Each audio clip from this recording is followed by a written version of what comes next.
I'm going to start this video with a simple question. Has anyone in your life been affected by cancer? I'm reasonably certain that the answer, for absolutely everyone watching, is yes. Cancer is the cause of 12.5% of all deaths worldwide. In the USA alone, it kills almost 600,000 people a year. It takes children, young people starting careers and family, and it takes the mature and elderly. It can affect our mothers, our fathers, our grandparents, siblings, cousins, friends, our children, our teachers, mentors, and even our heroes. If your loved one was presented with a diagnosis of cancer, particularly an aggressive or advanced cancer, no doubt you immediately wanted to know what could be done. Into this emotional maelstrom comes a mixture of saints and frauds.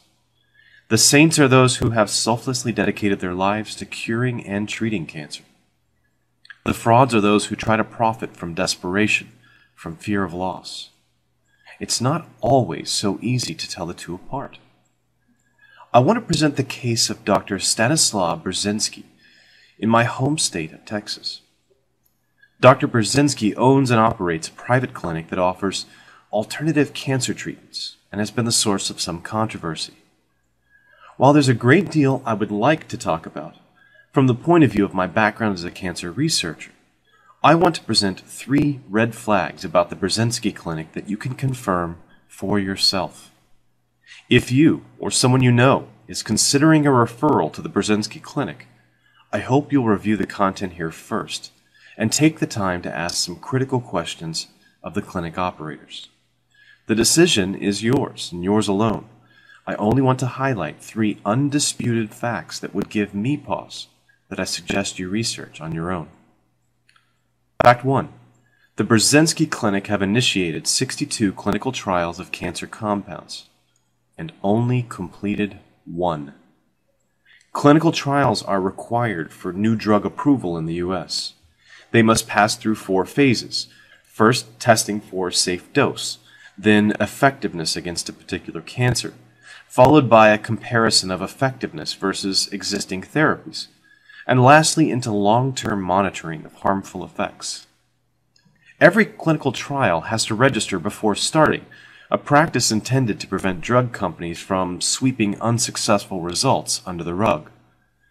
Not every clinical trial manages to recruit enough patients. Some are terminated early, and some are closed when it's obvious the drug is unsafe or ineffective.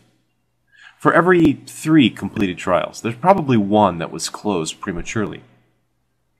However, the Burzynski Clinic have an unprecedented 62 trials pre-registered, but only 1 of them ever went all the way to completion. That's our first red flag. Why is a clinic supposedly developing new therapies for cancer not finishing their studies, determining whether the treatment is effective or not? Instead, they always just give up and cancel the study, the final stage. One possible explanation is that clinical trials are the only way that unproven drugs can be given to patients without major medical liability issues. It's possible that someone could abuse the clinical trial system to use ineffective or toxic therapies long term. That is, they could exploit a loophole in the laws designed to protect patients, running endless trials to end run around safety and efficacy requirements for new drugs. I'm not going to say that Dr. Burzynski is doing that, but you can confirm for yourself at clinicaltrials.gov that the Burzynski Clinic has initiated 62 clinical trials, but only completed 1. Fact 2. The Burzynski Clinic charges patients to receive trial medications. In addition to the very low rate of completion of all these clinical trials, Dr. Burzynski has taken the almost unheard of step of charging patients for their participation in a clinical trial to test a drug that the clinic has a patent on. These trials, especially phase 1 and 2 trials, often use guesses to determine a safe starting dose or what the eventual side effects will be. Patients bear some risk of harm, which usually entitles them to at least free study medication. This is almost universal in clinical trials. There are a few exceptions where the number of patients enrolled is very large, or the drug is very expensive to produce. So why is the Burzynski Clinic charging patients tens or hundreds of thousands of dollars to participate in these open-ended trials?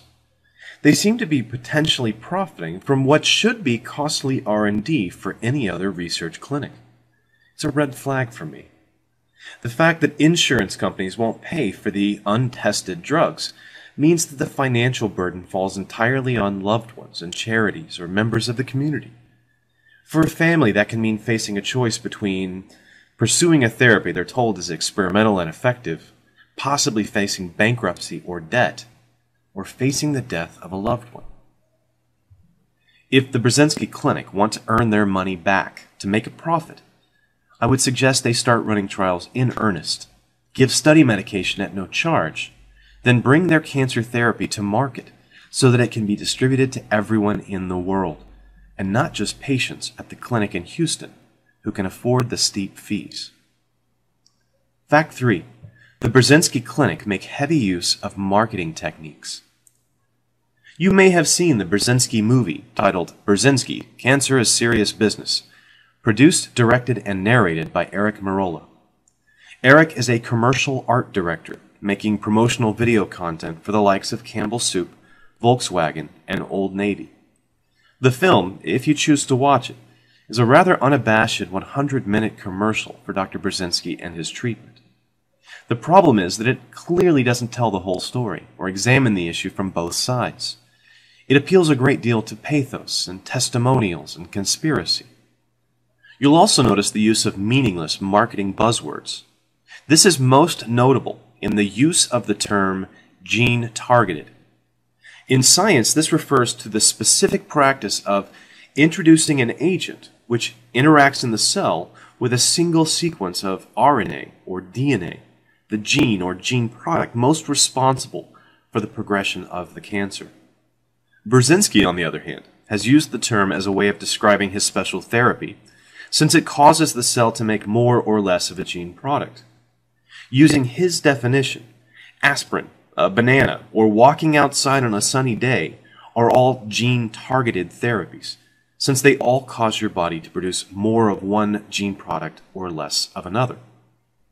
In addition to his participation in a promotional film made by a director who also makes commercials, Burzynski employs web marketers and social media agents. In the recent past, they've drawn criticism for their use of threats against blogs, videos, and commenters who were critical of the methods of this clinic in Houston. This even included attempts to silence a 17-year-old critic, an act which was later disavowed by the PR director after it gained public scrutiny, and email threats against one blogger's family that included a satellite photo of his house, including the address. I don't think these are the actions of an ethical workplace, but even more importantly, I don't think the marketing focus is consistent with a clinic selling a miraculous, if still unproven, treatment for cancer. Let's make this quite clear. If you had an amazing new breakthrough in cancer treatment, would you really need any marketing at all? Would you need a PR director or social media agents to comb the internet, suppressing criticism? I think the best solution to the kind of difficult choice facing someone considering a referral to the Burzynski Clinic is clear information. I hope I've given you 3 points to consider that you can independently confirm. If you or a loved one are facing the ominous Big C, I want to assure you that there are some amazing people out there who are working tirelessly on your behalf. We make progress every year in diagnosing earlier, treating more effectively. Hope does not go in vain. But don't allow that hope to blind you to people who would try to profit from your desperation. Thanks for watching. Every cell of each plant and animal contains genetic information coded onto the DNA molecule.